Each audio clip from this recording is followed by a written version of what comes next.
अस्सलामुअलैकुम my YouTube family, कैसे हैं आप सब। उम्मीद है कि आप सब खैरियत से होंगे। आज हम बनाएंगे विंटर स्पेशल बहुत ही ज़्यादा मज़ेदार सा सूप में हम एक खुफिया इंग्रेडिएंट ऐड करेंगे जिससे हमारा सूप बिल्कुल भी पतला नहीं होगा। बस आपने वीडियो को लास्ट तक वॉच करना है ताकि रेसिपी का कोई भी पॉइंट आपसे मिस ना हो।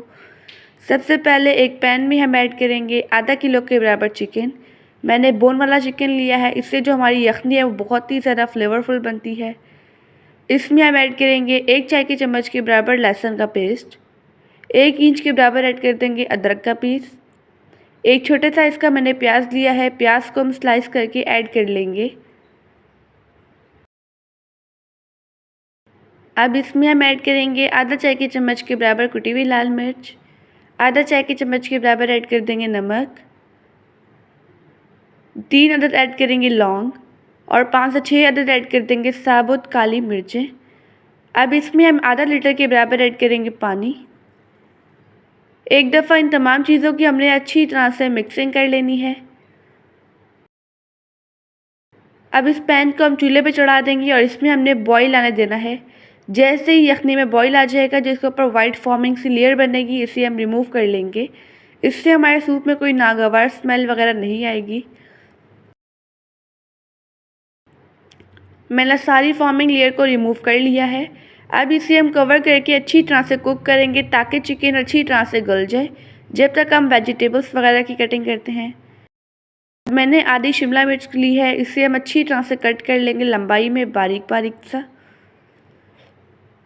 फिर इसके हम छोटे छोटे से क्यूब्स कट कर लेंगे इस तरह से। आप इस रेसिपी को ज़रूर ट्राई कीजिएगा और मुझे अपना फीडबैक देना मत भूलिएगा। अब हम एक छोटे साइज़ की गाजर की कटिंग करेंगे। इस तरह से गाजर को हम लंबाई में कट कर लेंगे, सेंटर में से कट करने के बाद। अब इसके भी हम छोटे छोटे से क्यूब्स कट कर लेंगे। अब हम बंद गोभी की कटिंग करते हैं। मैंने छोटे साइज़ की बंद गोभी ली थी, उसमें से मैंने हाफ़ ली है। इस तरह से बंद गोभी को भी हम लंबाई में कट कर लेंगे। बंद गोभी को लंबाई में कट कर लिया है। अब इसके भी हम छोटे छोटे से क्यूब्स कट कर लेंगे।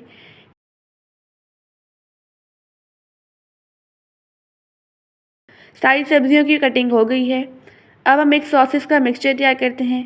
एक कटोरी में हम ऐड करेंगे 1 खाने के चम्मच के बराबर चिली सॉस, 1 खाने के चम्मच के बराबर ऐड कर देंगे सोया सॉस, 1 खाने के चम्मच के बराबर ऐड करेंगे वाइट विनीगर,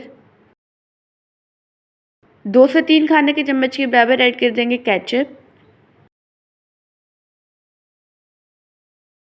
1 चाय के चम्मच के बराबर ऐड कर देंगे चीनी टेस्ट को बैलेंस करने के लिए। अब इन तमाम चीज़ों की मिक्सिंग कर लेंगे। यहाँ पर बेहतरीन सी मज़ेदार सी सूप के लिए सॉस बनकर रेडी हो चुकी है। सॉस को साइड पे रखते हैं। यहाँ पर चिकन अच्छी तरह से गल चुका है। अब इनमें से चिकन के पीसेस को हम सेपरेट प्लेट में निकाल लेंगे और इन्हें ठंडा कर लेंगे ताकि ये रूम टेम्परेचर पर आ जाएं। और यखनी को हम छान लेंगे। सारी यखनी को छान लिया है। अब यखनी को भी साइड पे रख देते हैं और जो चिकन हमने साइड पे निकाला था वो ठंडा हो चुका है। अब चिकन के हम छोटे छोटे से पीसेस श्रेड कर लेंगे और जो हड्डियाँ हैं इन्हें वेस्ट कर लेंगे।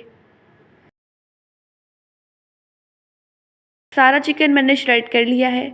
अब उसी पैन में हम ऐड कर देंगे यखनी जो अभी हमने छान के रखी थी। यखनी में हम बॉईल आने देंगे। जैसे ही यखनी में बॉईल आ जाएगा, इसमें हम ऐड कर देंगे सब्जियां जो हमने बारीक बारीक कट की थी।